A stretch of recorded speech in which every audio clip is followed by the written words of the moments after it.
Welcome back to another episode of Sludge Underground. It is me and Mitchell, and today with us we have Gutslut. Gutslut is a slam artist. Tell us more about yourself. Introduce yourself.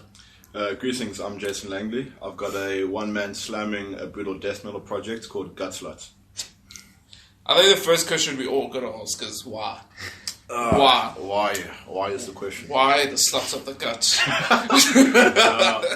Alright, well, actually I was just messing around with names, and I saw there was a brutal death metal band, I think from India. They're called Gutslut, and then I was really... India out of all places? Like not Germany or anything like that. Oh, fuck. So I was just messing around with names. I was like, fuck it, I'm just going to take out the I and put a U and sound it brutal.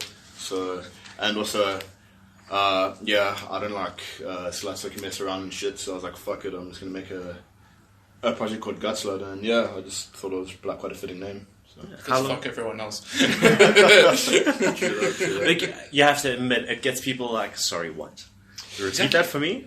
Yeah. I remember the first time I heard it, I was like, sorry, what?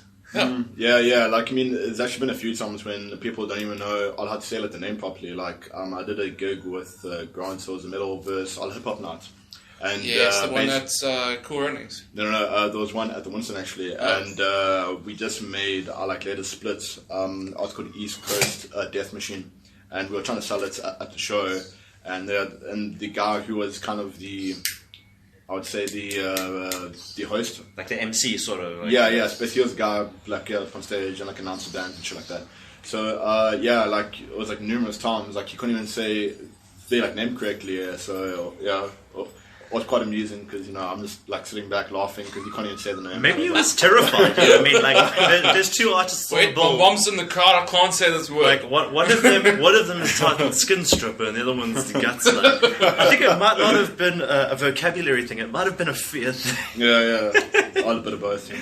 But I first I started the project in 2016. And because I just wanted to just create super brutal music. What were you doing before? Not much really. The thing is, I've been playing guitar since I was about 13, but I never really took it seriously until I started. Actually, I wanted to record and I wanted to play shows and stuff. And Grant's been a big help in that because he's helped me to show me the sort of ins and outs of it and the process of recording and trying to make a genre of music, trying to give it more power or more sort of impact, because it's quite hard when you're by yourself and you have no knowledge about it, and then you have someone who can sort of mentor you, give basically, and and also just I just wanted to be sort of independent artist and not rely on anyone else, because you get humans that are flawed and lots of crap can come along with it. So you don't have to worry about other people. The drummer didn't come to band practice. Exactly. You can't do band practice today. Yeah, exactly. So it's basically, but it does require a shit ton of effort. It's you have to pretty much do everything. So it's you have to write the songs, you have to construct all of the drum beats, you have to make sure it flows, you got to do everything pretty much. So it does require a lot of energy, and it's very time consuming.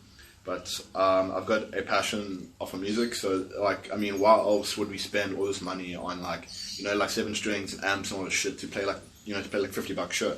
Because it's you have to have a passion for it, otherwise there's no point in actually doing it. If you're in it for the money, you're not going to get. Exactly. I think the only band that's really gotten far is pretty much Virginia. Otherwise, there's no other band that's really got into that level yet. Well, from Germany at least, there's a couple of the SA metal bands that are doing really well, but Virginia are. They're up there in terms of... Chris is in NAMM show as we speak. Yes. Performs for guitars. Yeah, shit, but I think... not to be judgmental on their side, but I think if it wasn't for all of the merchandise, I don't think there would be They did a solid... Despite being good musicians, they did a marketing job. Because nowadays... when it comes to CDs, they're completely obsolete. Fleming and Grant made CDs, and I think we only sold about 2 or 3 of them. Because people don't want to buy those like stuff anymore. Like, I mean, it's all about merchandise. So like they want like T-shirts, or they want something tangible that they can like use and win, and like I think most music and stuff you can get like a digital platform. Yeah. Like Spotify or downloading it, all those sort of things. It's a lot easier. It's a lot more accessible in terms of having it on a digital platform than having it on a CD. Yeah, of course, all those sort of things. There's that whole thing also with like people just walking around with a shirt like yours, involved in your shirt, and people just like. Yeah. The main question you're going to ask him is like, okay, what's I my catch song? like your attention, yeah, definitely, yeah. Like, I mean, you check freaking, I don't know, all the mutilated boobs and coccyxes and shit on the shirt. It's going to also draw some eyes. But, no, like, I think a big reason why I like Sorry Gutslut as well is just, I just found it to be like outlet for me, because I feel like as just living like in this country, there's a lot of shit like we have to put up with, like crime and corruption and Right. So not so long ago, our place got broken into as well. So it's like, at first I started the project as like an outlet for any sort of anger that you may have inside of you, and then I also did like some comedy type songs. Like I've got a few songs about Arnold and stuff, like get to the chopper and shit like that, and like just try a comedy aspect, because there's so many bands who do the same thing, especially with slam. Like they have so many logos that you can't even read. So it's like, what's the point of that? Because then it's like, it's just going to make people harder to understand like your band, or to understand like, what's going on, Make it less accessible. Yeah, exactly. Get where you're coming from. Yeah, exactly. So like, so I didn't really want to follow like that path or do like the formula. So I wanted to. I wonder why they do that though. Like that whole thing of it literally looks like like branches, like trees. Like in the child in kindergarten just took a page and scribbled everywhere. It's like, oh yeah, that's a dope logo. Let's just do it. Like the memes about this, the greatest thing. I don't know if you've seen that, where there's like someone's taking a photograph of a pile of sticks, and like the comment is, "Can you tell me what band this is?" Like, but when it comes to like songwriting now, like I mean, at first, just for shock value, really. So like, I didn't really take the song seriously, because it's like, I mean, fuck, I've got a track called Chainsaw Face Fuck and Crust Fuck Abomination, so it's like, I don't really take it too seriously, like, it's just for that shock value factor. But now, like, I've definitely taken like a step back and trying to write like more sort of other meaningful music. Like, I've got a recent song called Heat City Slam, and it's just basically about the crime and corruption, and that we shouldn't feel like prisoners inside of our own homes. And it's just an aggression about it, because it all stems from governments and the fact that they don't really do what's called like anything about it, and they only care about filling like their own pockets. So it's just been a way of me to say, you know what, fuck you guys, and all that. Oh, that's fucking dope, man. In your writing process, where do you start? So you have to do everything yourself. Do you start with writing, say for instance, a guitar riff, and then working your way from there? Yes, yeah.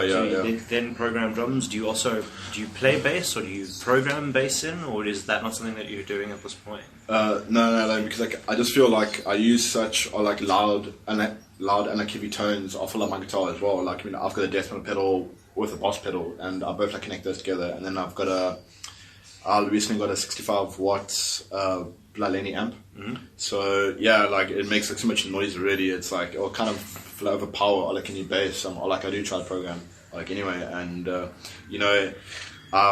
sometimes I feel the simpler the better, because like I mean, like I do appreciate artists who want to take like technical like approaches, but I don't think that has to be like the main aspect, like, I mean, I think something that's just groovy and that's fun to play and it's catchy, like, I mean, that's what you need, because it's like, there are a lot of bands out there that play extremely all that generic music, and they just do opens and chugs and stuff, but yet they've got a big following because they can write really catchy riffs and really a big tracks like that, so so that's why I don't necessarily like believe like the more technically a bass you are, the more successful like you're going to be and stuff like that, It's a cool approach to it though as well. That's I think a lot of guys get too focused on the technicality of it and sort of take away from the musicality of it. Yes.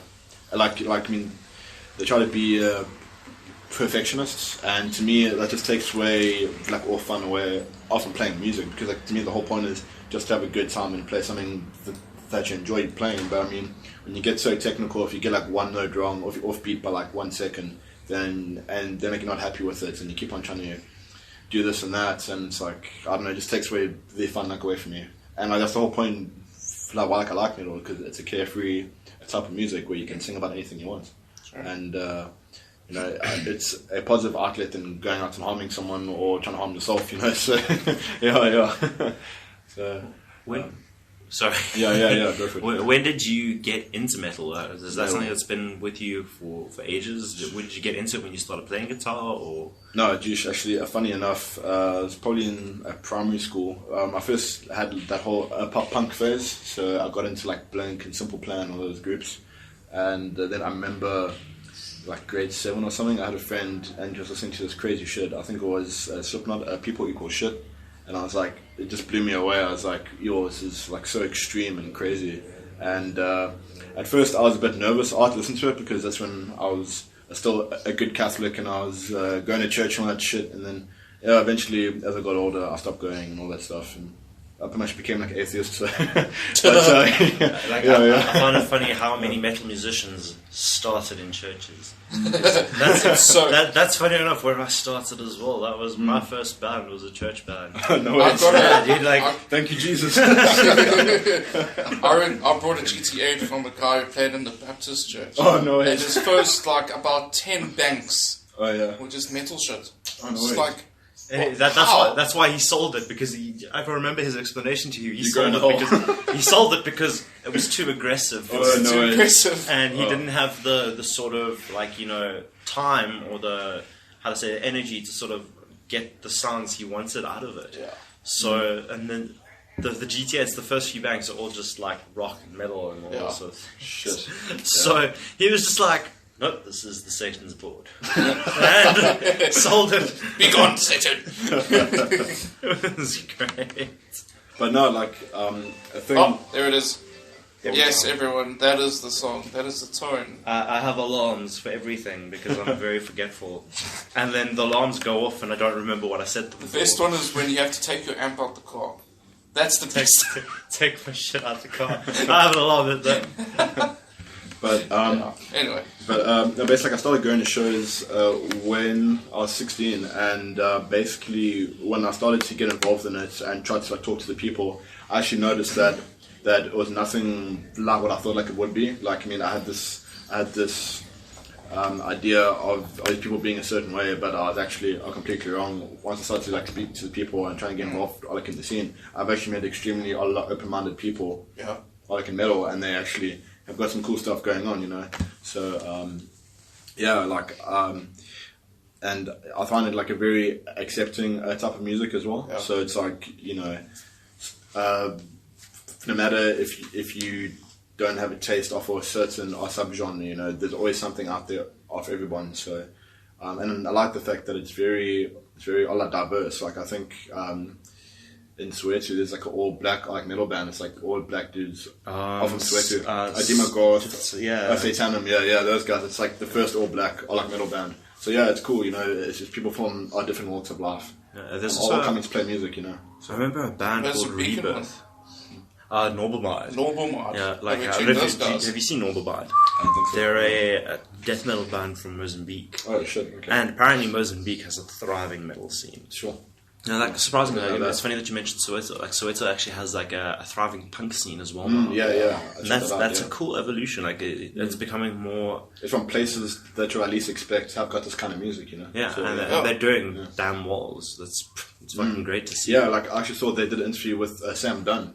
And he's done like the Headbanger's Journey, a documentary, and he's come to SA as well. And I think he also interviewed Borgasm, these guys with the big masks. Borgasm are fucking great, dude. Yeah. We actually had them on here as well. They're fucking. Yeah. Geez, I think they've got an album called The Apocalypse or something. The Apocalypse. One of their shirts says "Hail Bacon." It's fucking great. They've got like hoodies and shit where it's like a pentagram. It's like a pig in it, and it's "Hail Bacon." Yeah, basically a shirt to trigger vegans. So. They've been pretty far as well. Hey? They've been pretty far as well. Yeah, no, they've been around for ages, man. They've done some fucking great things. They've been overseas and. Yeah, no, I think Steph was telling us about a show where they played with them back in the days of Stellarwood Decapitation. Yeah. And they played with live, but I was so bummed that that got closed down because I think the owner, like, he was on debt or something. Oh, shit. And that was such a dope venue. Yeah. And that's such a dope venue. Like, it gave you that proper concert art experience, you know, because, you know, at a big stage, the sound quality was insane. And you could stage dive and do all kinds of things, so it's really dope. Great. It's a pity though that Durban's struggling with venues and stuff. Yeah, it looks like it does suck. Yeah. Things are coming up. It looks like there's more and more like venues popping up, like little venues, and sort of things that would hopefully evolve into something bigger. And it seems like there's a sort of a return or a way of coming. We hope. Yeah, and I'm pretty stoked about that. Yeah, for sure. I saw that they I recently, it was a couple months ago, or I think it was last year around there. They hosted like a metal gig with some bands from Joburg. It was up like in Shongweni. Oh, put at the Polo. Yeah. Done by Matt. Yeah. Like, I mean, that was epic. Like, I mean, I think that's exactly what our scene needs. There's another one happening this year, hey? Oh, in March. Oh shit! You forgot to say that. Yeah, because like I think that's what we need to do in order to grow it. You know, just get more people involved and actually get people to come to the shows. Because I think that's what hurt. Because to be honest, I think that, like, you know, that's what hurt the scene the most. Because I started going to gigs back like in Go Bronco days, and I was with all of the like HXC, all hardcore kid shows and like that kind of stuff. And literally the venues were so packed. Like, you know, everyone was like squished together. It was so packed. And I think if we get something like that again, then we can have like more bands and have like more stuff going on. But the fact that, like, I mean, I'm sure like you guys, I can notice as well, is like when you play gigs, like you see the same faces all the time. Yeah. So it's like, you know, I think it'll be cool for someone who's never experienced it to come and be like, oh yeah, it's really cool. Yeah. And then, like, you know, just that's like, what a lot of people mouth. feel at the Winston as well. Yeah. Like, when was it? I think it was when Thorns of Iron played the first gig just the end of last year, December. I invited some guys over to come and watch us. Yeah. And they came in, they arrived, and pity they actually didn't stay because they had to do something else. But anyway, they arrived and they were like, this place is really cool and awesome. I also find that, like, I've spoken to a lot of kids and stuff who are like into metal, like, you know, that I've happened to meet. Like, I've seen them wearing a shirt and whatnot, and I've spoken to them and, like, you know, like, what sort of bands are you into, and they've all gone along the same lines of like, it's a pity that, you know, we don't have this in our country. And this is when I'm like, well, have I got fucking news for you? And I'll sit there. I've had instances where I've actually sat and like, okay, what kind of metal are you into? And I'll sit and I'll write a list of like cool bands for them. And sweet. Take this, have a look at it, and tell me what you think. Here's your homework. Come back to me tomorrow. Yeah, basically, like, you know.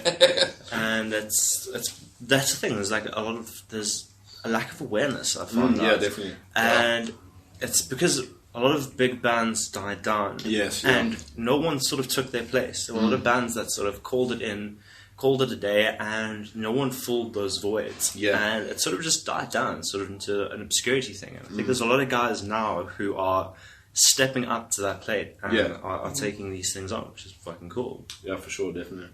Yeah. So I'm very keen about that. And on this topic of local bands and people stepping up, who are some of your favourite, not just local guys, but who are some of your favourite artists in general, your biggest inspirations? There's a festival. It's called Obscene Extreme Fest. It's like this. It's kind of like a splashy vibe, but it's literally like just grindcore and death metal kind of thing. There's this one man band called Putrid Power, and he programs like his drums as well. But he's more of a death metal kind of sound.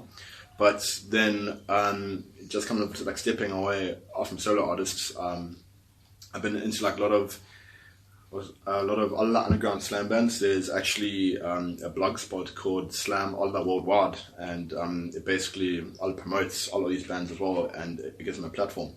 There's one group called Chamber of Malice, and the band that started Slam right before Suffocation, or slightly after them, was a band called Villa Devourment. And they've got the most messed up song names. Like, they've got an album called Molesting the Blood Decapitated. So I mean, fuck, you know, it's a really gruesome shit.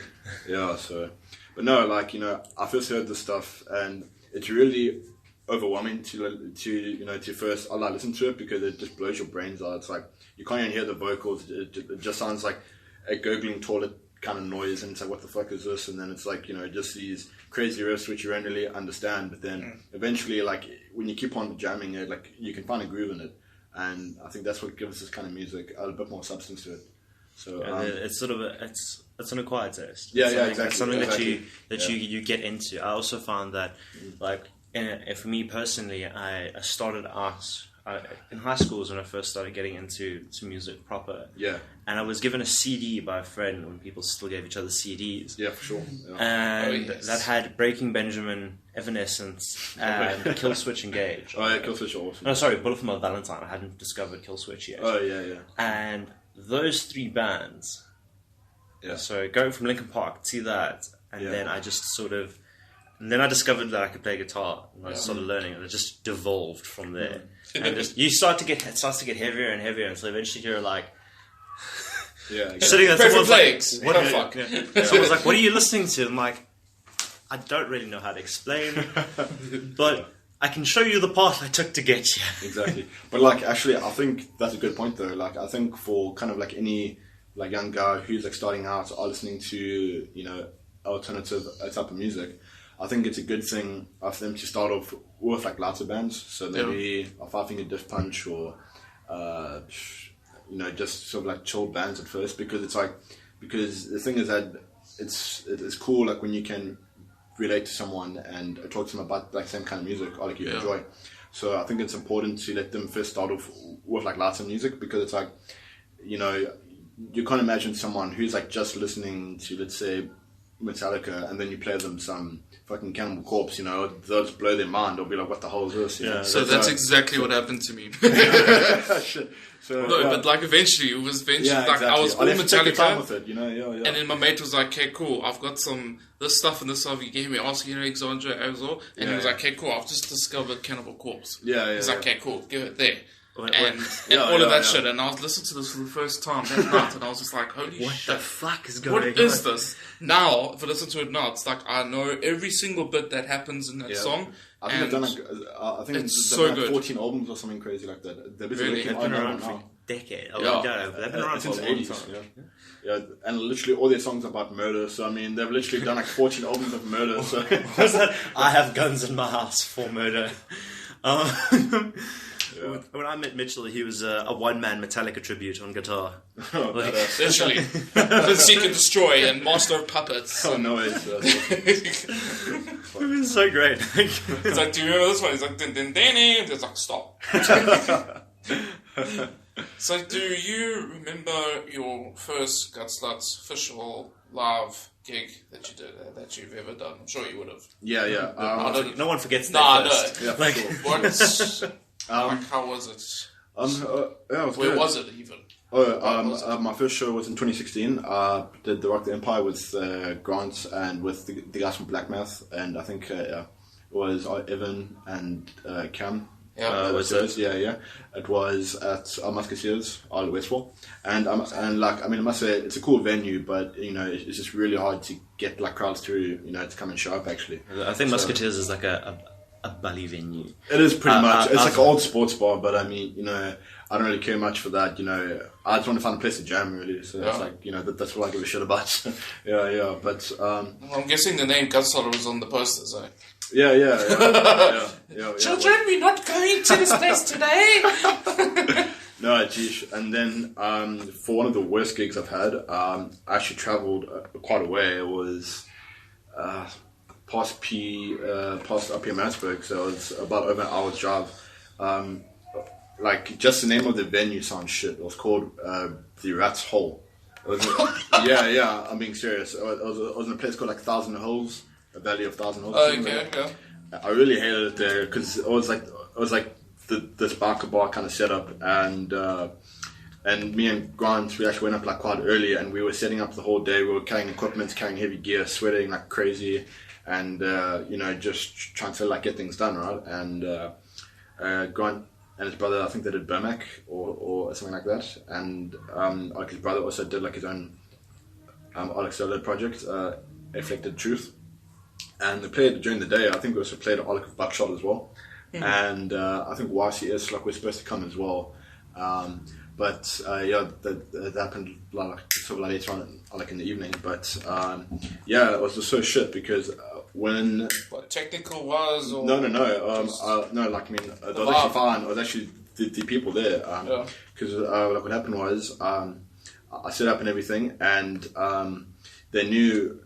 And like this was the whole issue is that the owner, like, he didn't do like his research. So I mean, he didn't know what to hear often this type of music. Oh shit! And exactly. Something I've heard of something similar happening at Gasoline Alley. Yeah. So basically, I literally did about like 2 or 3 songs, and then while I'm tuning up, this lady just walks up to me and she touches. Oh fuck! That's my phone going. Fuck that. My bad. Okay, carry on. Alright, so basically, I did literally about 2 or 3 songs, and I've been there like the whole day, right? And this like drunk lady, she just comes up to me and she holds my guitar while I'm playing. So I'm doing the song, and she walks up to me and she holds my guitar, and she's like, "Please stop! I can't take this." And it's like, well then, why ask the artist to come play to the venue? Like, do your research. Like, I mean, if you don't like this kind of music, just tell me, and I'll be like, okay, cool, cheers. But I mean, when you like let us come all this way, costing petrol, carrying all this gear to do this shit, it's big effort on our part too, and there's no consideration for us because it's just they don't care, and I was just really over it, because I felt embarrassed as well, because here I am, I'm trying to give it my all, right, and then just some like drunk idiot to just hold my equipment while I'm playing and just somebody to stop. It's like, kind of as demoralizing. It is because like for me, because at first, especially like in high school, I didn't really have much like self-confidence. I look at myself. So I mean, for me to get up and to do this stuff, it takes a lot for me, because it's like I'm trying to put on a show. I'm trying to do what I can, And like when they just come up and do that shit, it just leaves a bad taste in your mouth, And I was just very upset about it. So I have never gone there again. And I think I only got like $100 or something like that after doing all that crap. So I mean, blood wouldn't even cover our petrol even. So I was like, fuck these guys. I'm not coming back here again. Yeah. So, but yeah, I've had some Kip shows as well. I had one. I had one at the Winston. I was jamming there, and it was the first time people like were actually headbanging and moshing to my music and stuff, and I was like really stoked about that because it's like the first time you're checking people are actually getting pumped up about it, and like actually like that's the thing I feel being a musician as well. It's like you feed off the energy of the crowd. Yeah. So it's like if they're giving you good vibes, it gives you like more confidence, and then you can put on like a better show. And it was just really cool just see people like jump around, getting sweaty, all having fun. So yeah, that's the way, man. Yeah. But yeah, I mean, I've been doing Gutslut since 2016, so this was my 4th year now. I've recorded 2 splits with Grant, and I've done an EP as well. And they've just got ridiculous names as well. Like I mean, the first split with Grant was called "A Zombie Slam Fucked by Godzilla." I love the name of your song. I think they pretty like they are an art form in their own right. Oh, thank you. I'm going to be honest because like I hear the names, like I've watched you and I've heard you announce the names, and I've sat there and I've been like, that is fucking genius. How did you even come up with that? It's like it reminds me of that cartoon. Yeah. What's it? Where they're all death metal people. What's it called? Fucking Death Clock. Death Clock. Yeah. Their stuff is also. It's so hilarious. Isn't that done by one guy or something like that? 2. That's 2 guys. So the band is 2 guys, if I'm not mistaken. I still think one of my favorite episodes is when Nathan he got the bassist like a present. He's like, "We got you the most brutal present ever. Nothing." Yes, that was like the early ones, eh? Yeah, that was awesome. I loved it when they went to go down to record down in the sea. In the ocean, yeah. I was just thinking about that. Yeah. And it's like the whole thing where he goes, he's like, this is brutal. I think it was the first episode where the whole flippin' spaceship or something like that just went and crushed. And they're basically like we have a waiver for people to literally sign their lives away. And the stage misses the mark and like flattens half the crowd. They don't care. They just carry on playing. Sick. It was literally a one-day thing. Just killed back half the people there. Yeah. I love that so much. But yeah. And nothing better than some genocide, you know. So. But yeah, and then with the second splits, we recorded that last year. I was called East Coast Death Machine. So yeah, we kind of East Coast Death Machine. Yeah.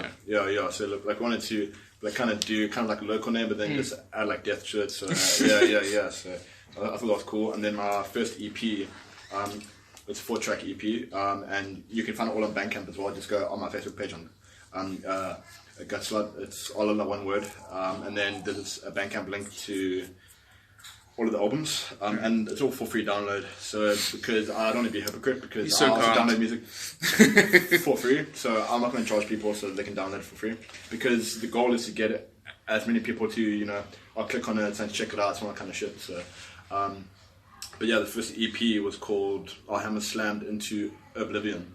Oh, and yes. It was basically a 4-track album. And yeah, it was good fun to make. I literally recorded everything in like one day. So that's impressive. So the ground was hard that day. I didn't realize that, but cool. You sure you didn't realize it because you put emphasis on the grind? No, but yeah, like, I mean, it was great fun though. Like, I mean, but you know, that's the thing. Like, I don't really write a very technical type of songs because, you know, I find that a lot of slam bands, it's a very generic. Like, I mean, it's literally just, you know, a bunch of palm mutes chugging and breakdowns and shit, and then just pig squeals and then just a lot of blasts and a double bass, and that's like your basic formula for like this kind of music, and. Yeah, you know, I just wanted to like do something fun and like be creative with it, and yeah, let's do that. I was also featured on this was crazy. It was 100 band album compilation split, so it was basically like one artist per song. So I was quite stoked. I think mine was track 50. Yeah, because there was this dude. When was this? About 2 years ago or something. This guy had like this gore ground, a porno ground page or like whatever, like super. Is it local guy or something? No. Like I think he just advertises all bands all overseas and stuff. Yeah. So yeah, I thought that'd be a great way to get more people to check it out because now I'm stepping out of that local realm and people from US, Russia and from like all these places are going to listen to it and. You know, they'll check it out and shit. Yeah. So, yeah, and it was very strange. Like, there was all these porno ground bands. Like there was one called Cumbook. So, Cumbook. Yeah. It just makes you think of Cumbooks, like the bookstore. No, like this literally, like I did research on them. They've got the most fucked up fucking songs ever. Like I mean, they've got an album called "In Masturbation We Trust." So, like, good God. So yeah, basically I was a part of that compilation, which is really cool because like I think that's and I think the same tool can be applied for all bands. Like I feel like if you get like a guest artist to feature on your song, or if you get some label behind you, or if you can just try to get it to like an overseas market, then you'll definitely get some more listeners and some more eyes around it because this kind of music is well received there, and and it does suck because I just find here like a lot of people are they're very picky or they're judgmental as to like which kind of music they want to hear. So basically they won't really come support like especially in gigs. Like I mean they'll only stay and watch one band and then they'll go. Yeah. Like I mean they won't stay for the whole evening and check out all the artists. Or they do their gig and then they stay and listen to one song. Pretty much. Yeah. I've seen that so many times. Like I mean it's like you like I mean you're there to like support and you're there to have a good time and it's like and like you have the and it's like you make the effort to stay and to watch them, but sometimes it's not. It doesn't get received the same way, I guess. But like there's been times when I've literally only played for about 4 or 5 people, and it's like I don't let it bother me because like a jam session or something. Yeah, and I just treat each gig as if it were your last, like just have a good time with it, and don't take yourself all too seriously. Last time I said that, my bassist left. Don't take yourself too seriously. No, when he says take each gig as your last. Oh fuck! Oh, that's crazy, man. But, well, then let's be honest, that worked out for the better. We will never say that again. If you're listening to this, which I doubt. Where are you? We shall kill you. So we heard that there's some new stuff coming out this year, 2020, new decade, new you, maybe not. New Year's resolutions stuff. I'm planning on doing like some more songs. I'm busy, well, there's something to be the process and all that, but once they are ready, I'm going to add it onto the sets as well. Are you going to be sticking to the same genre? Or be a little bit more? I'd like to branch out because I don't want to be too diverse, because then it's like it kind of takes away from sort of what you're meant to do like in the first place. So it's like I can't have like a brutal band name, and then it's like and then like I play like soft chill music. Metalcore. Yeah. Or be like Satanic Dark Orgy and just be like that. The most chilled folk band in existence. I think the first time I ever heard that name before, when you introduced it to me, I thought, okay, here we go. Yeah. It's going to be one of those. One of those. Who's by your side when the same? Yeah. So it's like, I just feel like if you're going to have a crazy name, you're going to have to play a crazy music, otherwise it kind of takes away from it. It's like, I can't have a name like Gutslut and then fucking, I sing about Barney and like unicorns and shit, because it's going to be like, what the fuck am I doing, Oh. Yeah. But, I just find it, I'd say, like just fun and all that, and, I think it's really cool, to check bands that are sort of up and coming and doing the whole DIY thing, because because unfortunately that's sort of like the only way like you're really going to get anywhere. It's just fuck, who keeps falling? They should join. Fucking hell. Okay. But no, Jesus, man. But tell them to go away. Do you ever just want to like answer the phone and Oh yes, different death pig squeals. Yeah. That would be so cool. That'll be great. But no, I think it's awesome of how like you get like, because there's been like tons of bands that have come and gone, and that's why you see so many other people, or you see the same people who play like in 3 or 4 bands, because it's like we have like a very small scene, and I think it'll be really cool of one day if we can get to like that Joburg or Cape Town level, because they've got like they obviously have got full of more venues, and they've got full of more bands here as well. So that's why I try to just like spam people of like events and just to check it out, and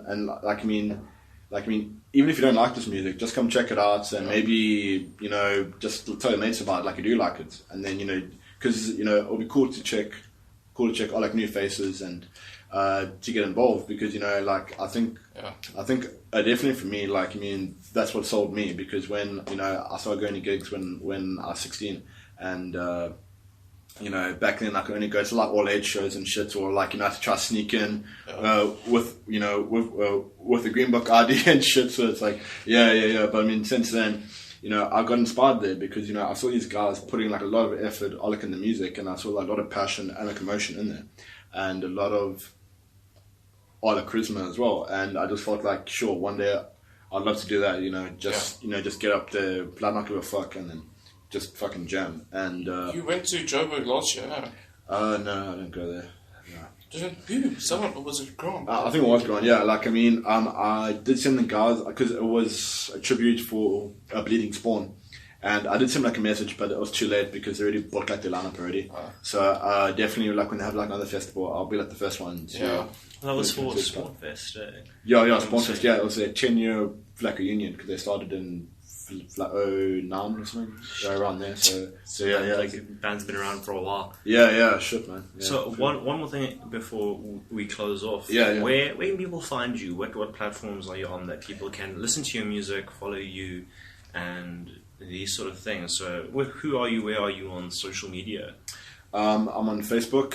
Just type in Gutslut. All the one word. I've got a Bandcamp as well. There's a link on the Facebook page. So those are both available. And I've got like a personal Instagram account where I do guitar videos and do a bit of the promotions as well.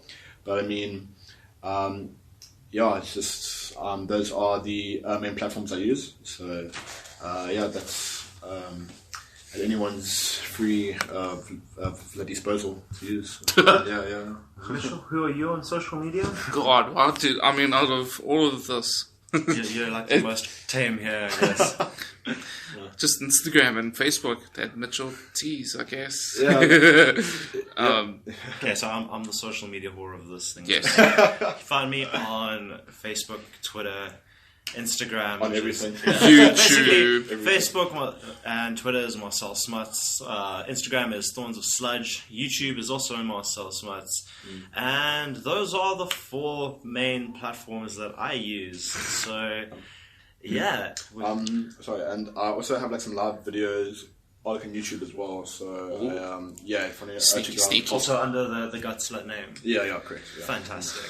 Perfect, man. Well, thank you. Thank you so much for coming through, man. Yeah, really appreciate it. Yeah, and I think it's really dope that you guys are giving all of these underground artists a platform, because there's like nowhere else like where we can really go for this kind of stuff. So yeah.